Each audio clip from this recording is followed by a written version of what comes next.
Welcome to the Best Football Show. I'm Brian Baldy. You're here at Baldy NFL. Wearing the swag here today, man. Baldy's breakdowns have been busy. It's been fun. It's been it always is. Free agency is always fun. By the way, you can find me at Baldy NFL across all the media, NFL Network, on all your Odyssey channels around the country. And you can download this Odyssey app for free and subscribe to it, follow it. We're here just nearly every day. We just finished 3 days of free agency, 2 days of legal tampering. And then, the official NFL New Year started yesterday at 4:00. So we able to actually officially, move these players from one team to another right now. But honestly, there was a late signing last night that really caught my eye because Mack Jones, whatever you think of Mack Jones, he has not been good since his rookie year in New England, but whatever you think of him, he's now a San Francisco 49er. And really, I want to talk about both Mack Jones and with the 49ers. I remember Mack Jones coming out of Alabama. I remember his pro day. I remember a lot of his handlers, people that work with him, live in Philadelphia. And I saw a bunch of these guys coming from his pro day. And every single guy told me that he's going to San Francisco. That's the year they drafted Trey Lance with the 3rd pick. But every guy told me he's going to San Francisco. Kyle Shanahan loves him. It's his kind of a quarterback.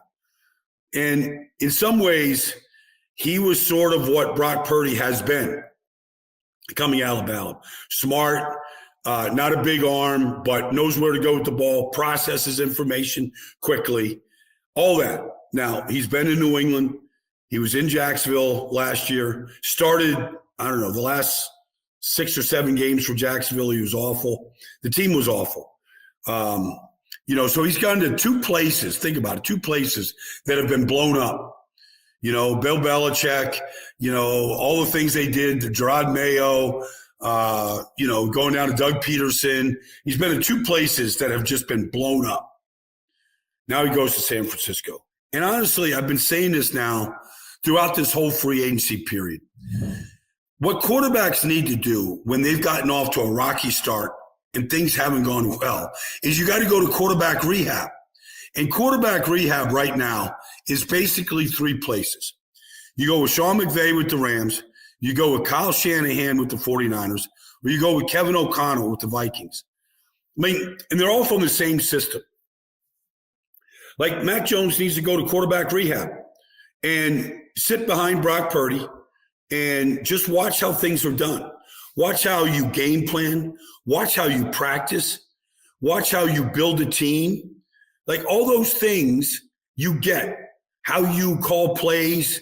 Like how you protect the quarterback. Like these things are vital to a quarterback's success, especially when you haven't seen success.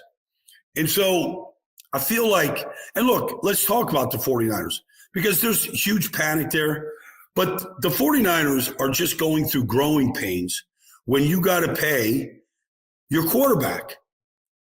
We've seen it with Russell Wilson, in Seattle. We saw it with Joe Flacco in Baltimore. When you got to pay your quarterback, you've seen it with Joe Burrow.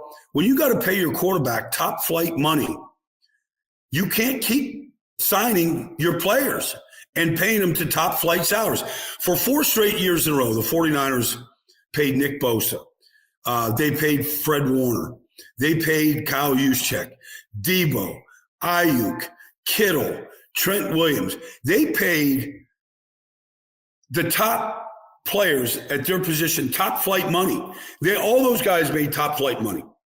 And you can't keep doing that and then pay your quarterback. You can do it when your quarterback is on a Mr. Irrelevant 7th round salary. You can do that.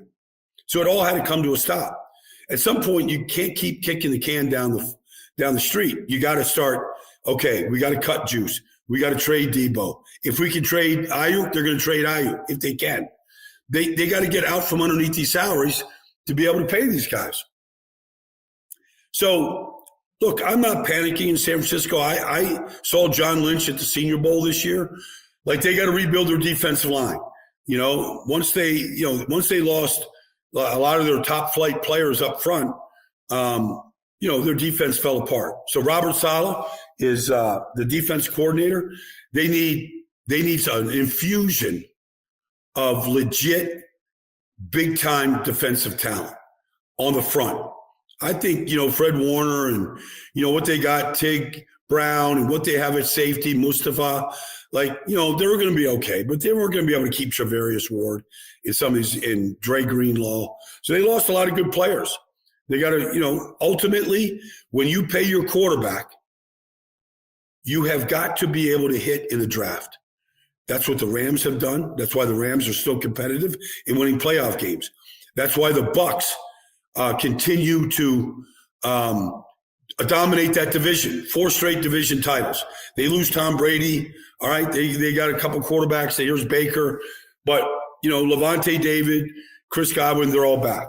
All right, so I think it's important that when you start paying these guys, you better start hitting on your draft picks. Now, Dominic Pooney last year, Mustafa, they hit on. We'll see what we'll see what the rookie wide receiver looks like a year removed. Let's get to Aaron Rodgers, because right now this whole draft and this whole free agency is all being. I'm not saying he's being held up. Aaron should take his time. Aaron should interview. It's an interview. This free agency, the idea that you just throw money at these guys, all right, without really knowing who they are. Free agency is not just the designated hitter. So I see people are getting on Aaron Rodgers' case to make a decision. No, he's got to decide where to go, where the money is, where the best opportunity is to win this year, and if he still wants to play. I think all those things are in play. So Pittsburgh is a natural landing spot for Aaron. Now, okay, what's the plan? Okay, what's the offense? Can I bring my ideas to the offense with what they have right there? So there's a lot to discuss. The money is important. The Giants need a quarterback. There's rumors that maybe Minnesota would be in play. And it makes sense. J.J. McCarthy is there. Maybe he's ready. Maybe he isn't. Coming off what seems to be a more major injury than just a normal meniscus tear in his knee. That makes a lot of sense. They're ready. They've got a team built right now to win big. They just added incredible ingredients. All right, offensive linemen. They've upgraded that position. The defensive tackle, cornerback. They've got a defense. They've got legit big-time stars. Could Minnesota, and they've got a general manager in Kwesi Adolfo-Mensah who is super smart. So that's a long ways away from being done. And so then that impacts the draft. I'm going to be at Cam Ward's Pro Day, March 24th. I'm going to be at Shador's Pro Day in Colorado, April 4th. I'm anxious to watch both those guys throw and to talk to both those guys. It's going to be a lot of fun, but that's holding up maybe what Cleveland does after they traded for Kenny Pickett. Can they get into the Kirk Cousins sweepstakes if there's such a thing? All this stuff is sort of Aaron's the big pin right here in this whole thing. Does Jackson, does it affect? I think it's going to affect the draft and who they draft. The Giants are sitting there at the 3rd pick. If they get Aaron, they're out of the quarterback, market in this draft. They go get Travis Hunter with the 3rd pick or whatever. So I feel like Aaron, and I'm not down on Aaron. I've said this forever. All NFL players should play as long as they can and then 2 more years. Maximize it. You only get one shot at this. Brett Favre said that, a lot of these guys. Play as long as you can, but make the right decision. He just went through a horrible decision in New York. It didn't work out. He doesn't want to go through that again. So who's got the best offense line, the best weapons, the best creative mind, the best team? Maybe it's Pittsburgh. I think they've got a good veteran-led team. I think the offense line's highly improved. So we'll see. Let me see. Let's go to Daniel Jones in Indianapolis, because this is the problem with the NFL draft and drafting quarterbacks. Anthony Richardson was the 4th player taken. Every single analyst said, boy, this is a project. we recognize the talent. But because you're big, strong, and fast, doesn't mean anything at that position. Joe Montana wasn't any of those things, and he maybe is the greatest of all time. Quarterback has nothing to do with how fast you are or how big your arm is or how sturdy you are. Like, the guy is as big and strong as anybody's ever played a position. He's had major injuries 2 years in a row. So here's Daniel Jones, straight out of quarterback rehab, all right, where things didn't work out for New York, with real flaws. Like, he's got a flawed player. He does not see the field well. He does not process information quickly. But he's a good athlete, and he's a smart guy. But he's had major injuries, and he's got major flaws. But he went to Minnesota, and he saw Kevin O'Connell with Sam Darnold. And he had 6 weeks there where he really got to see how things are done. So now he goes to Indianapolis. I don't think Daniel Jones should have left Minnesota. I think he should have stayed there for a whole and just stayed. He goes to Indianapolis, and here he is. Like, Shane Steichen's now you're 2 years into this. And now, as a head coach, now you're going into your third year, all right? And you go, all right, now you got to start winning games, all right? Because everybody's looking up at Houston, and Indianapolis isn't Houston right now. So, but Shane Steichen's got to start winning. And really, Indianapolis has to start winning. Chris Ballard has been there a long time. They have not replaced Andrew Luck yet. They haven't done it. And so so now Daniel Jones goes in there, and I have a feeling Daniel Jones is going to win the job, even though he's a flawed player. And maybe he can get, with a good offense line, a good coach, maybe he can make the right reads, make the right decisions, because he wasn't good last year in New York. And then finally, let's just congratulate the Tampa Bay Buccaneers, because they're just doing everything the right way right now. They just re-signed Chris Godwin, coming off a major knee injury. They just re-signed Levante David, who's just been one of the great will linebackers of all time. Like, the guy's got Hall of Fame numbers. You look at his sacks, takeaways, tackles. The guy's been unbelievable.